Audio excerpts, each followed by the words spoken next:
I used to wear this blue shirt with a mustard stain, and I wore it every day to school.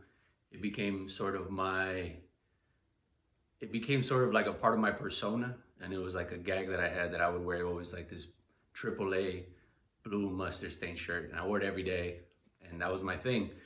And mind you, this is way before I even knew what the idea of minimalism was, what it even meant. I had never come across the term. And looking back now, that was like the first instance of me sort of trying on minimalism. And then after that, I remember going to college and then kind of thinking to myself, all right, like I need to develop like a new style, you know, let me go shopping. So I would shop and I would buy stuff, and because I didn't understand what I was even trying to do with my style and my wardrobe, I'd buy a lot of stuff that I wouldn't even wear. And if I did wear it, I didn't feel comfortable in it. And so that happened for a few years, and then eventually I came across some minimalism content on YouTube. And in the beginning, I ate it up. I loved it. I enjoyed it. I figured this was for me. This is something that I wanted to do.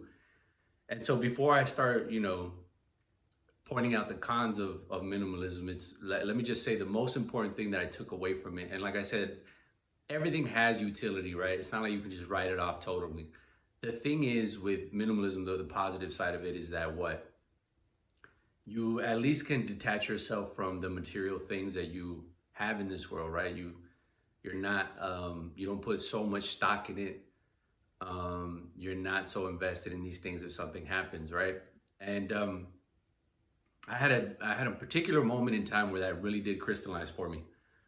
A couple years ago, I was like a part-time professor. I was doing Uber on the sides. I was struggling. I wasn't making a ton of money. I was not in a good position financially. And what happened was one night, maybe this was my punishment, right? I had a girlfriend, but I was going out on a date with some other girl, right? I went out. It was only for like an hour or two. I went out, I came back, my front door was open. And I'm like, oh man, what's happening here?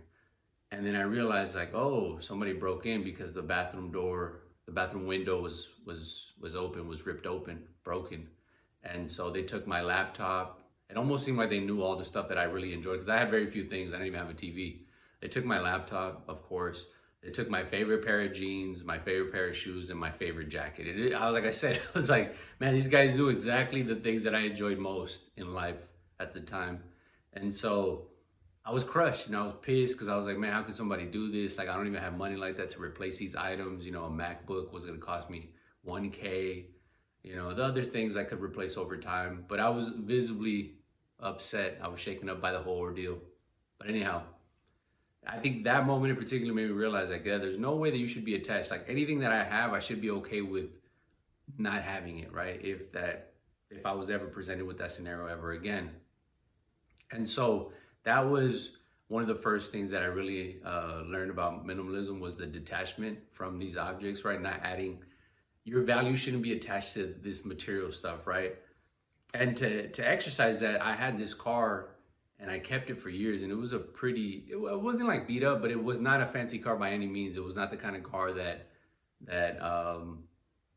was what you would expect for someone of my age, of my caliber, with my income. It just was not. People would always be surprised, like, why are you driving that little car? But that always kept me grounded, right? Because it's like, just because I can doesn't mean I should. I could buy a new car. That wasn't the issue. I just didn't want to, right? I really took the whole idea of minimalism seriously, and I was like, this makes sense for me. And then eventually, this is my big gripe with it. My biggest sort of qualms with minimalism was what it did was it kept me comfortable, right? It was like I didn't really have to push myself to earn more money or to get into other situations to grow, right? Because I was comfortable. I knew that I didn't have to buy much. My overhead was very low. And so that kept things very relatively easy and calm for me.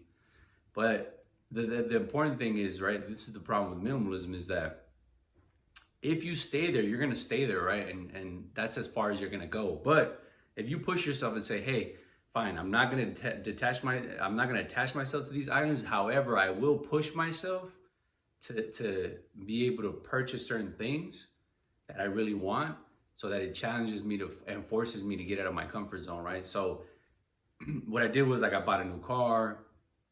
And I was like, this is gonna force me to make more money, right? Because I don't like the idea of not having a certain amount. And so that did kind of push me into overdrive, right? Or the cost of living went up, inflation. These are all things that you can use as motivation, as fuel to push yourself. And I think that's the major issue with minimalism, is that for me in particular, it kept me comfortable. And I think getting out of that whole label of minimalism really did help me push myself out of it. And the other thing is, and I have to admit, and I was going against my nature, I've always been into fashion. I've always enjoyed wearing nice things. Nice things in the sense that, like, I just really enjoyed the aesthetic of wearing nice clothes. And I kind of like was forcing myself not to care about those things because of this whole idea that I was a minimalist, right? And I thought to myself, like, this is crazy. Like, I really enjoy fashion. I'm not saying that I was buying fast fashion, but I was like, I'm okay with buying some pieces that would really complement my outfits, right? And so I did. And that was the thing that I was like, yeah, this is not gonna work for me. I pursued sort of my fashion taste further. And I was, as a result, a lot more happier too, because it's like, yo, this is something I really enjoy.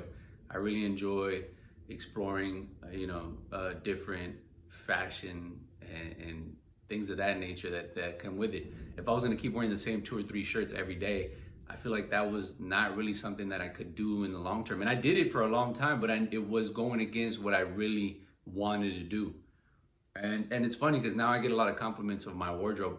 And the funny thing with clothing is that, yes, the clothes matters, but any clothes will look good on anybody that has a decent frame, decent build. So if you work out a little bit, that should be enough to make any outfit pop a little bit further. Because a lot of times I get compliments on my outfits, and I'm just thinking to myself, like, this is just a very simple shirt with a very simple pair of pants, nothing out of this world. But the body, right? The frame that the clothes falls on is really what makes the difference. So anyhow, a bit of a tangent, but you get the idea.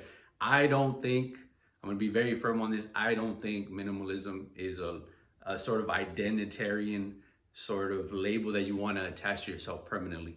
Yes, there's some utility in it. Yes, you can derive some benefits from it, but as a long-term strategy, I don't personally think that it's necessary nor sustainable. But anyhow, yeah, I hope this helps. If you're on the fence about whether you should really dive into minimalism or not, here's your chance to maybe think about it and maybe change course if you need to. See you on the next one.